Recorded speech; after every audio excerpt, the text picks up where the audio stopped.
What documents do I need to get ready for pre-approval? Okay, so that was a question that I got today that I thought was a really good one. It's one that we don't talk about enough because I'm just like, I've done that video before, so I feel like everyone knows, but here we go. Okay, what documents do you need to get pre-approved?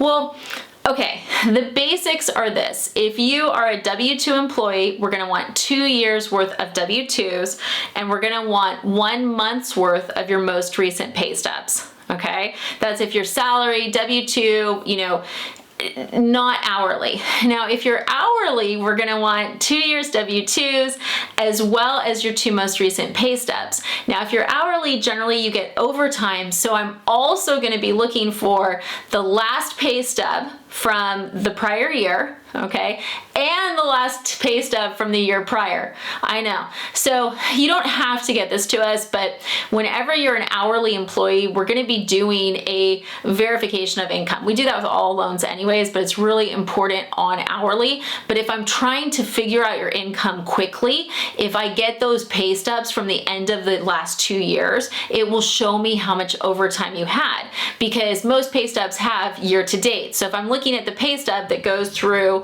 you know, the end of December, I can see, okay, this is how much overtime they got in 2021. This is how much overtime they got from 2020. So then when I'm trying to calculate your income, I can do it a little bit quicker than waiting to get that verification of income from your employer. So if you have easy access and you're an hourly employee, I would suggest that beyond the pay stubs and W-2s, you get those extra steps, okay? If you can't get it, no worries. We're gonna do a verification of income anyways because we fully underwrite every file. But guys, if you're working with a lender that's not gonna do a full underwrite, you need to be a little bit concerned if you've got variable income, okay? And that's what it is. Now, if you are part-time, same thing, you know, same thing as an hourly employee. I've got to try to figure out how many hours you're working on average. I need a 2-year history in order to average. If you're like, well, I was only working like 20 hours a week in 2021 and 10 hours a week in 2020, and now I'm like more 15 to 20, I'm going to be doing a 2-year average. I don't, like, where you are this month doesn't matter unless it's lower than the average. So if I do your 2-year average and it's lower, then that's a problem, okay? So definitely pay stubs are going to be important. Do I want you to send me 2 full years of pay stubs? God, no, please don't. No, the end of your pay stubs will show us what we need to do that average, okay? But once again, if you can't get it, we will get a verification of employment and ask your employer to break it down. Okay, so that's important. Now let's go to other types of income. Self-employed. So self-employed, I'm gonna want 2 years, most recent, of your personal tax returns. If you filed a tax extension for 2022, I'm gonna need that tax extension as well. So 2 years personal plus the tax extension. If your business has separate returns, I'm gonna want 2 years of business statements as well. So really important that you guys know that. Sometimes I'll hear people go, well, I own the business, but I W-2 myself, so don't you just need W-2s? No, you own the business. So if you own the business, those business tax returns are coming to the party. Period. I don't care if you W-2 yourself. I don't care how you structure it. They're going to end up at the party. So unless you're a very small owner in the business, at that point they may not. But if you're 100% owner, if you're over 25%, we're going to be asking for those business tax returns. Very important. Now, that's the main documents that we need when it comes to income. Now, of course, there can be more documentation that we need based on your specific situation. So some people get what's known as K1 income. So in that situation, we're going to need the K1s. We're going to need additional information. We don't expect you guys to have this already. Ever. Really, what I like to do is I like to have a basic conversation with someone, have them fill out our online application, run it through the system, and then see what documents are required. Because sometimes I don't need 2 years W-2s. I might just need 1 year. Sometimes I don't need 2 years tax returns. I might just need 1 year. A lot of the way that underwriting of loans is done now is electronic, and sometimes we will get documentation breaks. Okay, but if you guys want to be super prepared, just have this stuff stacked up and ready to go. However, do not send it to us unless we ask for it. If I only need 1 year's W-2, that's all I want. Do not try to get extra credit by sending me 2. It can actually hurt you sometimes. So always make sure with a lender you are only giving us what we need. Do not give us extra, because the extra is just something else the underwriter has to analyze, and it can affect your ability to qualify sometimes. So please just give us what we ask for specifically. Okay. Assets. Okay, assets. Let's talk about that. Sometimes I'll get pushback. People will be like, well, I'm like, we'll have files where I'm looking at it and I'm like, they don't have any money. Like, how are we going to do this? And my team's like, yeah, I asked them if they had more assets and they said no. And I'm like, okay, like, how are they going to put down 20% if I only have a bank account with 5K? And then I call the borrower and I'm like, hey, like, what's going on? What accounts are you not telling me about? And they're like, oh, well, I didn't want you to know about all my money. Okay, guys, I have to know about your money. I don't care about all your money. Like, but if you're putting down 20%, I have to be able to show that you have 20%. If you're, going to be paying for your closing costs, I have to show that you have money to pay your closing costs. Now, do I need every single bank account you've ever had? Absolutely not. Like, when I apply for a loan, I have one account that I use. One account, that's not fair, I have two. I have one account that I use where my down payment's coming from. Okay, generally it's going to be a savings account that doesn't have a lot of transactions. It's going to be very clean. So I've got my savings account for my down payment, and then for my reserves, right? And not all loans require reserves. Certain loans require reserves, meaning extra money in the bank. So I know that the loan that I live in California. Like, if you live in California, you're most likely getting a jumbo loan. With a jumbo loan, I need reserves. So I have ready to go my 401k, right? That shows that there's money in there, and another savings account. So I've got that lined up and ready to go. Do I include other accounts? No. Like, do I include my Capital One account with $300? No, I don't. Okay. So that's what you guys want to think about. Because sometimes people are like, well, I gave them everything. And I'm like, okay, you guys just gave me an account that shows that you're overdrawn. And they're like, well, I don't really use the account. That's why it's overdrawn. I don't pay attention to it. I'm like, don't send it to me then. Like, if you guys are not going to use the account in the transaction, if it's not something where I'm saying you need reserves or I need more money, don't give it to us. But at the same point, make sure you show us enough so that we can say, like, yeah, they got the money for 20% down. Okay. So when it comes to assets, we're going to be looking at doing it two different ways. So our application, our digital mortgage, has the ability to pull your assets electronically. Yeah, it's kind of cool. So basically you can fill out your app and then it asks you for your passwords and you're like, oh my God, what in the world? Like, I know, trust me, when I first did that years ago, I was like, oh my God, I'm gonna get hacked. This is terrible.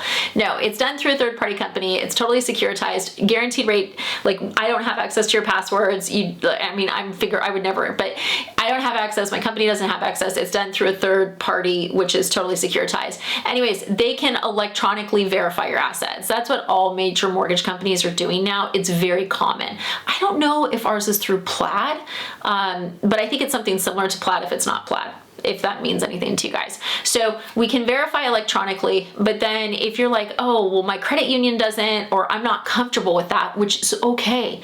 Like, if you're not comfortable with something, we will do everything we can to make you comfortable. Sometimes new technology, it can feel really uncomfortable. Like, I've been there. Like, I remember when I first was like, I don't want to put in my, like, I feel you so much. So you also have the ability to give us two of your most recent statements. So let's say you're using a Schwab account and you're using Bank of America. Okay, I just need your two most recent statements, all pages. You can easily download those online as PDFs and upload them. Easy peasy. Like, and sometimes people are like, well, I don't understand tech, guys. If you don't understand tech, my team can walk you through how to do it, okay? And I have had people who really don't deal with tech at all, and by the end of the transaction, they're so cute because they're helping their friends. They're like, no, you just go to this page. Chrissy showed me, right? Chrissy always is the one that has to show PDF, so it's really easy to learn. We're happy to help you guys if you get stuck. Like, we never want you to feel like tech is a barrier. So yeah, two most recent statements, all pages. And if you're old school, you can fax it to us too. Yeah. Okay, so let's see here. If you guys own a house, I'm going to need your most recent mortgage statement. I'm also going to need your homeowner's insurance deck page, which shows what you pay. And I'm going to need your property tax bill. Okay, so that's if you own a house that you're not renting. If you own properties that are rental properties, I'm going to need all of that. I'm also going to need a copy of the rental agreement. Okay, so you're like, oh my God, it's so much document. And guys, it's really not. Here's what I'm looking for as a lender. What I'm looking for is I have to be able to prove your income is what you've stated. And if it's not what you've stated, we just fix it to show you like, hey, this is how we look at it. And then I have to be able to prove that your liabilities. So, you know, you're saying the house on XYZ road costs you $2,000 a month. Well, then I have to show that it costs you $2,000 a month. So we're just compiling all the evidence so that everything you've said is accurate. Okay. What else would I do? Okay. So one thing I tell people to do a lot is sometimes people they'll have work situations where like maybe they've jumped through a couple of jobs in the last 2 years, and I'll have them do a letter of explanation that just says, hey, you know, I was working at XYZ for 3 years. I got this great opportunity from this other company. But then they weren't what I expected. So I ended up at this company, and then I ended up at this company. Now I'm at this company where I'm very happy, okay? So a lot of times people go, oh, I jumped too much, I'm in trouble. It's not an issue of being in trouble. We're just trying to show some level of job stability. And what we see a lot of is we see that an employer will dangle a carrot for someone to come work there, and then they'll go there and they'll find out it's a pack of lies. We see it in mortgages all the time. Like that is actually a huge thing in the mortgage industry. You guys should see the carrots they dangle at us. Oh my God, they're glorious. But then, you know, bite into the carrot, it's rotten. It's rotten to the core. So anyways, that can happen, and we understand that. So doing a letter of explanation can make sense. You know, if you're self-employed, there's a lot of situations where a letter of explanation can make sense. And if you're wondering like, well, I'm not going to know that. Yeah, I don't expect you guys to know. So if you're concerned about something, you know, call me and be like, hey, Jen, here's my situation. And I'd be like, yeah, I'd write a letter. Like, here's the questions I would be curious about if I was looking at your file as an underwriter. And the key is you just want to make sure that anyone who looks at your file, if there's something unusual or it doesn't quite make sense, that you have a letter that explains it. That's it. So really, there's not a lot of documentation. What I'll hear sometimes is like, oh, well, you know, the list didn't say this. Well, guys, sometimes like, look, you could get all this stuff together. I could still ask you for more, because I could look at some of your documents and go, like, for instance, with your bank statements, I could say, hey, what's this $10,000 deposit on XYZ date? Right? Large deposits, we have to get additional information on. There's a lot of guidelines that can lead to us asking for more documents, but that's part of the reason I love the full underwrite process that we do so much, is because we do all of this before you're in contract, before you're stressed out. We jump through all the hoops together. You know, we make sure your file is bulletproof, and we do that so that you're not in a position where you're in contract and, oh my God, I have to get it and they're asking me for more paper. It is rare that we see those situations where we have to get more and more and more. But I have to say, there are files where like, it's like an onion and you just keep on peeling back the layers, and like you get one document and then you need another one, and you look at that one, you're like, oh God, I need another one to explain that one that explains that one. And it is a little bit like, you know, peeling back that onion. So that is the exception. I would not say that you should expect that in your mortgage journey. What I see more often of is there's a lot of stuff that can be done electronically, and we do as much as possible electronically. Our company's goal is to bother you as little as possible. Okay. If there's something we can verify electronically and not bug you, we're going to do it. Okay. But a lot of times we need your participation, and we do need documents. So those are the documents I'd get ready. If you're self-employed, definitely have your taxes ready. With the rental properties, I'm going to want taxes too, because I got to see how you're treating that rental income. You know, if you're like, oh, I have a lease, but it doesn't show on my taxes and I've been renting it for 5 years, that lease means nothing to me. So remember, we're using all these documents to verify your claims. So I hope this was helpful. As always, questions or comments, please reach out. I am licensed in 48 states to do mortgages, and I am happy to help you. Thanks.